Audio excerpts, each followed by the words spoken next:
अस्सलाम वालेकुम, welcome to GS Global Capital. मैं हूं फहाद अहमद मॉर्निंग न्यूज के साथ। आज फ्राइडे है 11 अक्टूबर। स्टार्ट करते हैं इंटरनेशनल मार्केट में ऑयल की प्राइस से।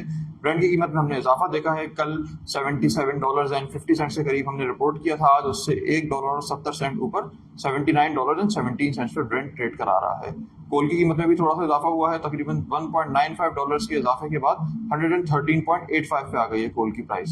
ओवरनाइट वॉल स्ट्रीट में हमने एक नेगेटिव ट्रेंड देखा, जिसमें Dow Jones was down 0.14%, S&P was down 0.21% और नैस्डैक में भी 0.05% की कमी थी। रीजनल मार्केट्स में हम एक मिक्स ट्रेंड देख रहे हैं, जिसमें चाइनीज इंडेक्सेस नेगेटिव ट्रेड कर रहे हैं, लेकिन उसके अलावा जापान, ऑस्ट्रेलिया, हांगकांग के इंडेक्सेस पॉजिटिव ट्रेड करा रहे हैं। अगर लोकल न्यूज की तरफ आए तो कल आईएमएफ की डिटेल रिपोर्ट आई है, जिसमें आईएमएफ ने पाकिस्तान के जो इकोनॉमिक टारगेट्स हैं उसको थोड़ा सा रिवाइज किया है। अगर जीडीपी ग्रोथ की बात करें तो प्रोजेक्टेड जीडीपी ग्रोथ जो कि 3.5% थी पहले आईएमएफ की, अब वो कम करके आईएमएफ ने 3.2% कर दी है। इसी तरीके से पाकिस्तान की इन्फ्लेशन इस माली साल की जो आईएमएफ ने पहले प्रोजेक्ट की थी 12.7%, उसको भी एक रिड्यूस फिगर दिया आईएमएफ ने इस दफा, और 9.5% एक्सपेक्ट कर रहे हैं इन्फ्लेशन पाकिस्तान की। इसके अलावा जो एक्सटर्नल रिक्वायरमेंट है फंडिंग्स की, उसकी रिक्वायरमेंट में भी थोड़ी सी कमी प्रोजेक्ट कर रहा है आईएमएफ इस दफा, और $22.2 बिलियन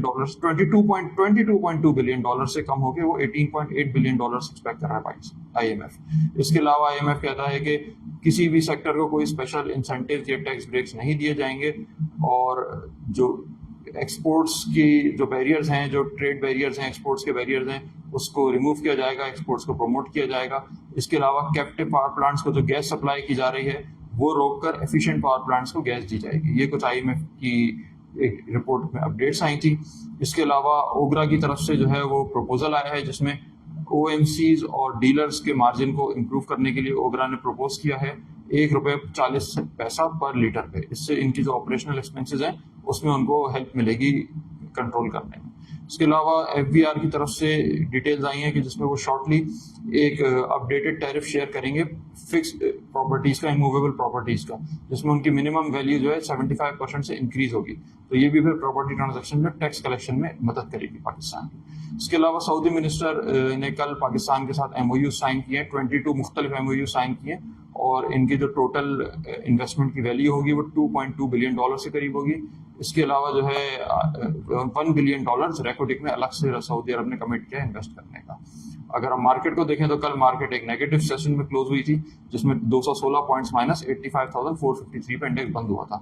मार्केट का जो सपोर्ट लेवल है वो 85,000 का है, और अगर 85,000 नहीं सस्टेन कर सकता तो 84,000 को भी टेस्ट कर सकता है। अपवर्ड रेजिस्टेंस मार्केट की 85,600 से 85,800 के दरमियान है, और अगर 85,800 के ऊपर कोई ब्रेकआउट मिलता है तो मार्केट एक पॉजिटिव ट्रेंड रिज्यूम कर सकती है। फिलहाल सांस थोड़ा कॉशियस होना चाहिए। मार्केट में एक करेक्शन भी अब क्योंकि नजर आ रहा है कि कंटिन्यू करे करेक्टिव फेज, तो कॉशियसली ट्रेड कीजिए, और अगर कोई वैल्यू स्टॉक्स में अच्छे लेवल से पोजीशन बना सकते हैं तो वहां पोजीशन बना के शॉर्ट टर्म ट्रेड को प्रेफर किया जा सकता है। फिलहाल के लिए इतना। इंशाल्लाह मजीद अपडेट्स हम अपने सोशल मीडिया प्लेटफॉर्म पर पोस्ट करते रहेंगे, उसको फॉलो कीजिएगा। इंशाल्लाह शाम में मुलाकात होगी मार्केट रैप में। टेक केयर, अल्लाह हाफिज।